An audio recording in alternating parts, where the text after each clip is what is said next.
Last week, yet another court date for ex-beauty queen stalker came and went. We'd been expecting things to proceed with her entering a plea of guilty or not guilty, but no such luck. All we got was another vague reason as to why she's not ready and a new court date issued, months from now. There have been many court dates since she has been arrested. It's been over 18 months since she's been arrested for her continued stalking and harassment, and she still wants to drag things on, to seemingly try and stay relevant in our lives. As an aside, the amount of court resources and taxpayers' money that's wasted is actually really astounding. Anyway, onto the story. To recap, my husband dated a beauty queen title holder of a well-known pageant before me. They broke up long before we met. She was a statuesque blonde, very tall, a knockout in her day, in my opinion. This is somewhat important to the story, I guess. But, while she was a dazzling pageant winner on the outside, on the inside, oh boy. She could be charming and beautiful if she needed you, but mostly, she treated people around her terribly, including my husband, and he eventually broke it off with her. But she never went away. She would continue to call and email, repeatedly, even after my husband and I met. If anything, her calls increased. She would call over and over again, day and night, even after my husband, then boyfriend, blocked her number. She would ask for money, and threatened to go to the police claiming he abused her if he didn't give it to her. He obviously did not give her money. This made her very upset. The threats increased and became more malicious. But when that didn't work, she would switch tactics and try and sweetly ask him for help with certain projects she was trying to get off the ground, or more accurately, have him do the work for her and she take the credit, with the promise that if he did just this one last thing for her she would go away. He did not reply. So she would go back to being malicious. Any tactic for attention, or for what she really wanted, money. My husband was terrified. Because of course, while he never did anything to her, it would be her word over his, and he was terrified of ruining his reputation and career. We unfortunately ended up at an event she also attended. She had been waiting for us to arrive and had placed herself near the entrance of the event. As we walked in, she stood across the room, looking me up and down, laughing and whispering into the ear of her date, making a point to try and make me uncomfortable. But that was okay, she was easily ignored until she ambushed me as I came out of the bathroom. She had clearly been waiting for a moment I was alone. She towered over me. She is very tall. I had no intention of having it out with her, and as I hurriedly walked to find my husband, but she kept pace beside me, hunched over, so she was at my eye level. I'm 5 feet 5 inches, her head turned towards me. She was like a caricature of herself as she ambled beside me, smiling maniacally. "Where is your man?" she hissed in her heavy accent. Her eyes were black. She looked like out of a Tim Burton movie, hunched over with that crazy demonic smile. "Watch your back, pug," she added, grinning. She liked to call me names like Pug because I own pugs, and I guess she thought this was an insult. What I didn't know then was while I was in the bathroom, she had walked over to my husband and had thrown her arm around him while he was in mid-conversation with someone, and introduced herself to the man he was talking to, as if she and my husband were together. My husband unwrapped himself from her clutches and told her to beat it. She then beelined and waited for me to come out of the washroom. We stopped going to the parties. The last time we ran into her was at a funeral for a mutual friend.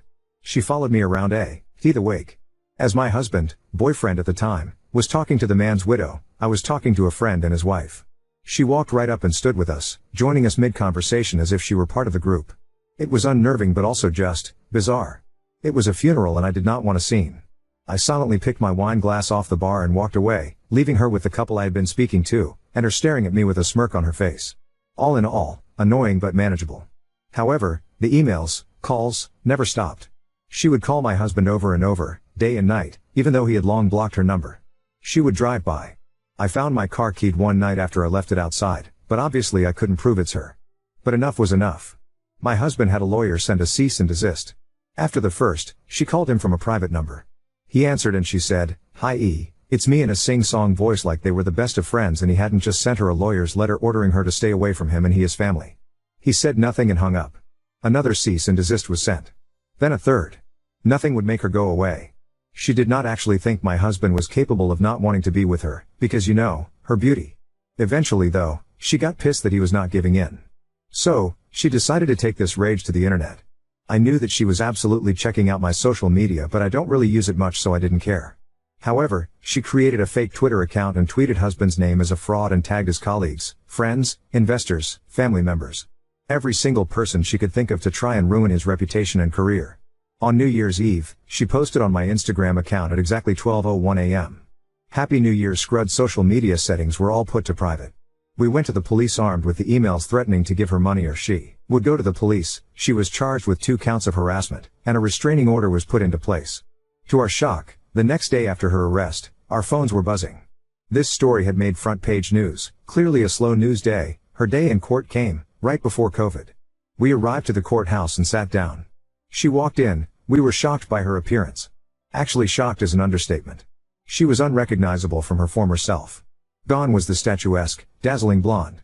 She had apparently shaved her head and was wearing a short, ratty brown wig. She had gained about 80 pounds, give or take, and was now sort of hunched. With her height and new girth, she looked like a linebacker. To add to her new look, she wore a bulky brown men's overcoat and a scarf tied over her wig, like a babushka. My immediate thought was, her outside now matches her inside. But it was her eyes that I noticed the most. About a year earlier, we had shown a photo of her to our kids so that if she ever approached them, they knew to run. At the time, my son, who was young, commented that she had mean eyes. From the mouth of babes. Maybe it was that she had changed so much physically overall, but her dark eyes had narrowed into deep, black slits. As she scanned the courtroom and saw us in court, she would turn around every so often to look back at us and glare. She would then whisper in her lawyer's ear, and laugh as if she were having a grand time. She had a pair of big, round cheap sunglasses that she would put on and take off intermittently. When she addressed the judge, she put them on, and he asked her to remove them. We thought she was putting on a brave face and treating it all like a joke, but we were about to find out that getting arrested wouldn't slow her down. The restraining order didn't seem to faze her at all.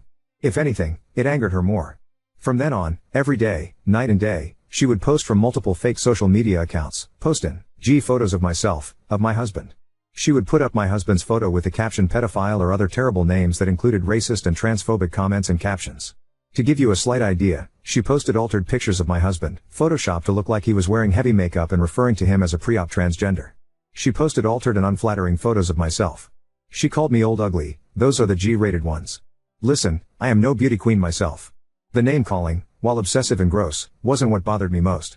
Although I'm not going to lie, seeing hundreds of photos of myself on her fake Twitter account calling me ugly and obsessively pointing out every single perceived flaw did succeed in getting me down at times. Why did I keep looking? Because it was like getting a glimpse into her unraveled mind, just in case it was a clue of what she was capable or thinking of doing next. Because it wasn't her insulting posts that fazed me. What bothered me most were the sinister captions, keep an eye on your kids because I be watching, or why don't you plant some flowers in your front yard, or be good to your kids because you never know what could happen, how was your Uber Eats order? She would post pictures of me with an arrow directed to my head, which I perceived to be a gun to my heart. She posted pictures of my husband's workplace, which she was not allowed to be within 2 blocks of, in accordance to the restraining order, but the police said this could be just a picture she took from the internet. She posted Agatha Christie quotes like every killer is usually someone you know well. Or your end is near. Her Twitter profile banner picture was taken from a movie poster and said stalker like she was in on the joke. We called the police again, but they said there wasn't anything they could do since she didn't explicitly tag us. I took screenshots of everything. Many of her posts were nonsensical, but most were photos posted of us on this fake account, all altered with derogatory or ominous captions. But we couldn't get her shut down. I became anxious anytime my kids were outside shooting hoops in the driveway. My elderly mother wouldn't take the baby out in the stroller, she was too scared. It affected all of our lives. Life became dramatic. Ex-beauty queen would taunt us with catch me if you can. She posted close-ups of her dog's genitals, or a piece of her dog's shit with my name beside it, the implication obvious. It bothered me she now had a dog, since I didn't think someone like her was capable of caring for anything living. Then the calls started back up, this time to our home line. Yes, we still have a home phone, lol. Bitch, and then a hang up. Karma will get you, and then weird chant-like calls, as if she were reciting a spell. Sure enough, she posted photos of a pentagram and candles, as some sort of altar, and the caption ring ring. Finally, the police asked us to come in and give video statements. We gave them a drive containing thousands of screenshots of posts she had made. They arrested her again and charged her with 2 more counts of criminal harassment. My husband was angry at this point, but as Mama Bear, I just wanted to get this over with. She mentioned the kids frequently and ominously many times in her online rants, also calling them rude names, which I won't repeat here because these are the things that upset me most. The judge also issued a social media ban for her.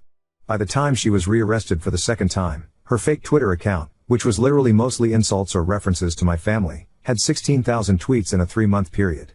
She has no followers, so they were just to herself. The porn sites I had been continuously being tagged on stopped. Things quieted down tremendously. But I still get follower requests that I believe are her. But at this point, we were all on edge. I kid you not, I felt weird walking into my kitchen at night to make a sandwich, feeling creeped out that she was outside watching. I put nothing past her, as nothing is more dangerous than a desperate woman who has nothing to lose. Which, by the way, was one of the quotes she posted. I don't know what is wrong with her. I believe, from what I've researched, she is a malignant narcissist. Perhaps some other mental issues at play here, but I can say she was a terrible person long before she decided to try and make our lives miserable. Crazy beauty queen turned stalker, I would love nothing more than to never meet again. But if going to court helps you stay away from us forever, then bring it. As an aside, I wanted to mention that we heard from a reliable source that after my husband broke up with her, she allegedly became known to police for other reasons. While my husband dodged a bullet regarding her threats to go to police saying he abused her, apparently other men have not been so lucky. Since I can't post pictures, I'll leave you with one of her posts, one that may not make much sense but to us, it was a statement to let us know she enjoys this drawn-out court process. Many of her posts are in her native language, so this is translated. Violent women, and the cruelest, never answer questions. They like to continue the misunderstanding indefinitely. So I seek to contact people only in order to torment them. My cruelty is my last attachment to the world, and my last chic. Update 1. We feel more protected now that it's over. Thank you again for all your kindness and support. To recap, my husband dated a beauty queen of a well-known pageant before we met. Once we started dating, she went nuclear and it felt like we were living straight out of a Stephen King novel. It was a scary and stressful time, to say the least. I'm sure it would give her great satisfaction to know she affected our lives in such a negative way. Let me start off by saying, the court process is long. It took years for resolution. During that time, she had to live with an assurer. For those who don't know, because I certainly didn't, the assurer has to front up the bail money, which was over $1,000 but under $5,000 in her case, and have the defendant live with them while they are out on bail. Her initial assurer was her mother, but after she was rearrested for continuing to harass us, the judge said that she had to have a new assurer since she kept breaking the law under her mother's watch. Since COVID, everything is done via Zoom and a virtual courtroom. There have been a few court dates during the past few years but only her lawyer was present. These court sessions were basically asking to defer, etc. It was all very long and drawn out. The last court date was last August of 2023. I was curious as to what she looked like now, and to have this finally behind us. Finally, she appeared in the virtual courtroom. She was no longer wearing the wig, it looked like she had some real hair, it was short, brown and pinned straight. She was the same weight as I had last seen her in person and she was wearing a long white sort of coat, almost like a lab coat. No makeup. She was scattered, couldn't get her Zoom to work, wouldn't come into focus in the meeting, even though the judge repeatedly asked her to be visible during the proceedings but she didn't listen to him, she kept going out of sight. She had the San Francisco Bridge as her Zoom background. Anyway, it was a gong show. But in the end, the result of this last court session was that she didn't plead guilty or not guilty, instead she was able to agree to certain terms or risk being arrested again. To be honest, I found it slightly confusing but at least it was officially over. The most interesting part for us was after the virtual court proceedings were finished, the judge told us we could switch off our cameras. We did, but she didn't. So my husband and I watched, fascinated, as the judge presided over other virtual cases. And she, on mute, sat on a chair and called someone on her phone. She began crying, then laughing hysterically, then crying again, but looking into the camera as she's doing this. I couldn't tell if this was accidental or not. Was she trying to gain some sympathy or was it an honest mistake? We will never know. Lastly, I add this with a huge caveat that this is pure speculation. I had mentioned in my original post how she posted pictures of her dog's / with my name beside it. However, when my friend looked through the pictures, she observed that no way could / that size come from such a tiny dog. And when I look at it, I couldn't help but agree but my brain refuses to process. If it's true then, ew. However, this also will be something we'll never know. Probably for the best. Either way, karma has caught up with her big time. We know from one of the bail variation requests, she lives in subsidized housing. I haven't seen her since her in person since the original court date back in February of 2020. I received quite a few messages from people who knew who this was and said they had run-ins with her, specifically a person who claimed a family member had been scammed out of money by her. Now on to second story. Adopted brothers reject me as their real brother, and now I'm uninviting them for my wedding, causing my parents to threaten not to come. I'm a 32-year-old man, and I'm getting married to my longtime girlfriend soon. What should be one of the happiest moments of my life has turned into a heartbreaking ordeal because of a deepening rift in my family. To give you some background, I'm my parents' biological son, and when I was 12, they adopted 2 boys who were biological siblings, Jack, who was 8, and Liam, who was 5. From the very beginning, it was clear that things were going to be tough. Jack came with severe behavioral issues due to some intense trauma, I'll spare the details, but it was significant. I tried my hardest to be understanding, but living with him was nothing short of exhausting.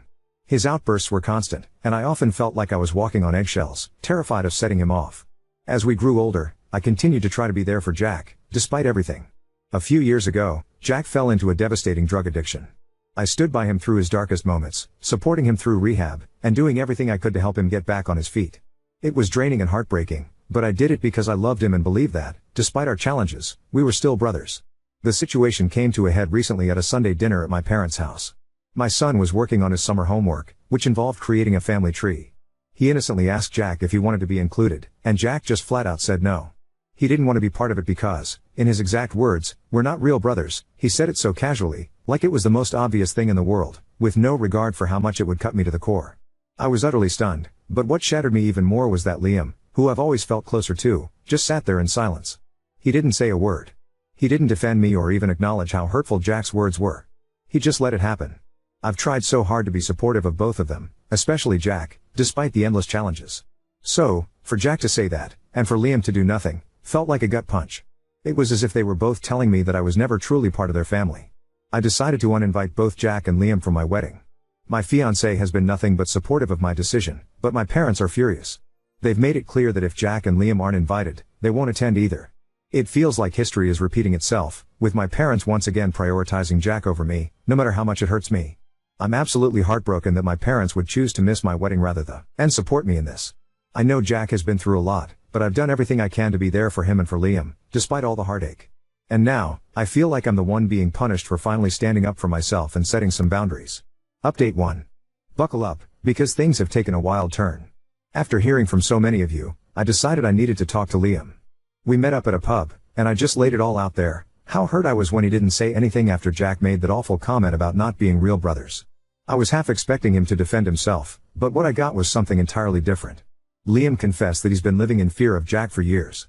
He told me he kept quiet that night because he was terrified of setting Jack off, not because he agreed with him. Then he dropped a bombshell. Despite being Jack's biological brother, he's felt just as much of an outsider in our family as I have. The constant pressure from our parents to cater to Jack's every whim has worn him down, too. Liam assured me that he's always seen me as his brother and that he regrets not standing up for me sooner. Hearing that was a huge relief. He's completely on my side now, and we agreed that if Jack can't respect me as a brother, he has no place at my wedding, or in our lives. But just when I thought things couldn't get more intense, my parents decided to make everything worse. I sat them down and explained why I uninvited Jack, hoping they'd understand. Instead, they threw down an ultimatum: if Jack isn't invited, they're not coming to my wedding. No room for discussion, no empathy, just flat-out refusal. I was gutted. After all these years of putting Jack's needs above mine, this is how they repay me? I couldn't hold back anymore. I let out all the anger and frustration I've been bottling up for years.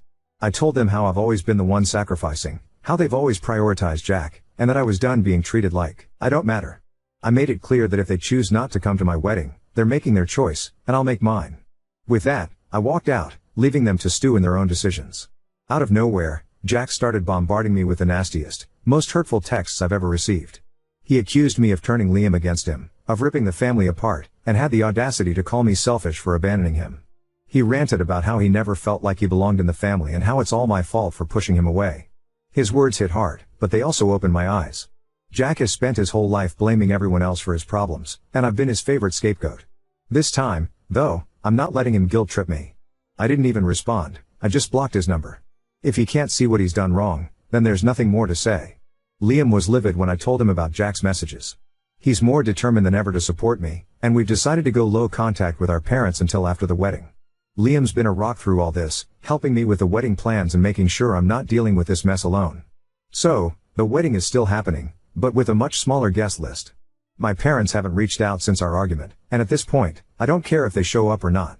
This day is about me and my fiancé, and I'm not letting anyone, not even my own family, ruin it.